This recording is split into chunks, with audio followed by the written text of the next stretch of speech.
નમસ્કાર વિદ્યાર્થી મિત્રો, જુલાઈ 2013માં દાખલો પૂછાઈ ગયો છે કે આ ત્રિજ્યાવાળા વર્તુળમાં એલ લંબાઈની ચાપ છે તો વૃત્તાંશનું ક્ષેત્રફળ કેટલું. 4 વિકલ્પ આપ્યા, જોઈ લો. તમે જાતે ટ્રાય કરો ગણતરી માટે. થોડીક વાર વિડીયો પોઝ કરી દો, પછી તમે જો હું ગણતરી કરું જ છું ત્યારે શું આન્સર આવે છે.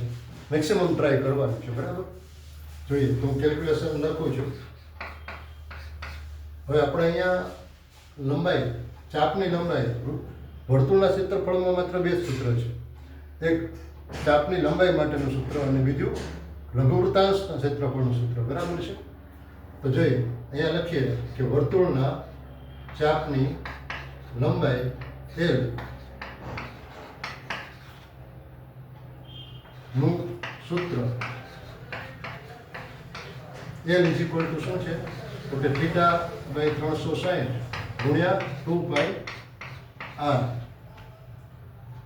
થીટા બાય 360 ગુણ્યા 2 r. હવે થોડીક વાર માટે હું તમને એમ કહું, આનું સાદુરૂપ આપીએ તો આ 2 આની સાથે ગુણાકારમાં છે, સામે જાય તો છેદમાં જાય, તો થીટા બાય 360 ગુણ્યા પાઈ r રહે અને આપણે સમી 1 કહીએ, વોલ્ટ પર રાખવાને. હવે તમે વૃત્તાંશનું ક્ષેત્રફળ ભાગ કરીને લખો. શું લખશો કે વૃત્તાંશ ક્ષેત્રફળ ઇઝ ઇક્વલ ટુ સૂત્ર છે થીટા બાય 360 ગુણ્યા પાઈ r સ્ક્વેર. પાઈ r સ્ક્વેર, બરાબર. એના બદલે r લખી શકાય. પાઈ r સ્ક્વેરના બદલે r ગુણ્યા r.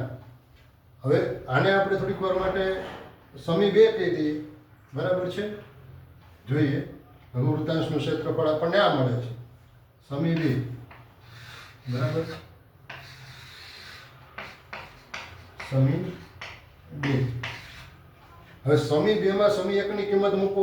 સમજાય છે શું કરવાનું છે? ના, શું કરશું? એમ કે છે ના, યાની સમી 2 માં 1 ને મૂકતા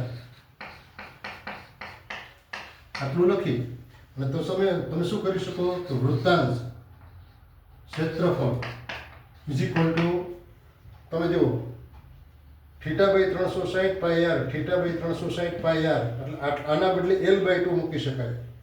l બાય 2 ગુણ્યા r, એટલે શું થઈ ગયું? l r by 2. હા, અથવા તમે બીજી રીતે લખી શકો છો, 1 બાય 2 l r, આમ પણ લખી શકાય, બરાબર છે. ઓકે.